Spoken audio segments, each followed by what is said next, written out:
Le dossier de cette édition maintenant, les hommes sont-ils l'avenir du féminisme? Ils sont de plus en plus nombreux à revendiquer cet engagement. De nouvelles associations voient le jour, symbole de cet état d'esprit.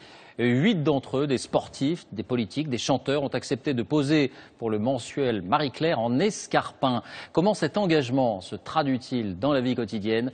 Dossier signé J.N. Benzina, Antoine Husser, David Fossard. Voici des hommes qui ne manquent ni de talent, ni de talons.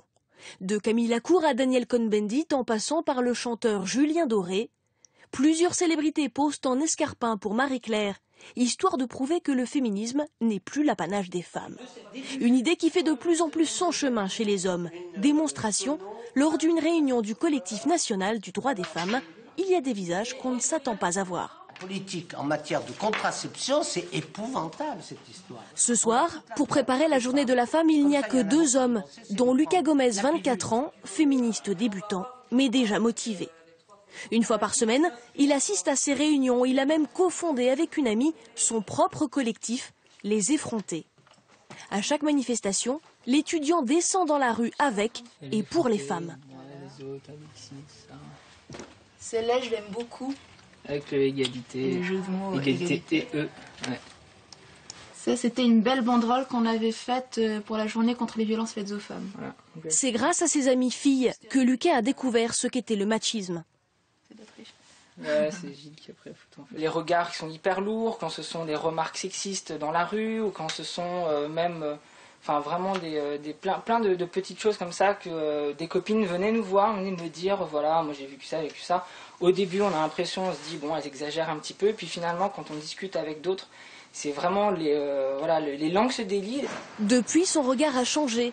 Il ne peut plus s'arrêter devant un kiosque à journaux sans être choqué par les unes des magazines féminins. Par exemple, ici on a Elle avec spécial rajeunir parce que évidemment les femmes doivent rajeunir ou essayer de ne pas vieillir. Et ce sont toutes ce genre de choses qui au final donnent une image des femmes aux femmes et aux hommes et qui rentrent dans l'inconscient et qu'on reproduit sans cesse. Si la jeune génération se mobilise, les plus anciens rejoignent aussi les associations féministes. C'est le cas de Roger Karoubi, 64 ans, militant et fait du logis. Élevé par un père macho et violent envers sa mère, son combat pour l'égalité des sexes commence déjà dans la répartition des tâches ménagères. Je passe aspirateur, je fais le lit, je fais le ménage, la vaisselle, voilà, je fais la vaisselle, les courses, je fais les courses. Cet ancien professeur d'art plastique milite à l'association Zéro Macho. Le féminisme, il l'applique patiemment, par petites touches, auprès de ses élèves et collègues masculins. Au quotidien, je veux dire, c'est déjà intervenir auprès des hommes, leur expliquer qu'il y a des choses. Je ne laisse pas passer une vanne machiste. Je veux dire, je ferme pas ma gueule. Non. J'étais pris pour un peu un rigolo, quand même, parce que le machisme est extrêmement ancré, quand même. C'est vraiment un vaste chantier. C'est incroyable, c'est vraiment très... Il y a du boulot.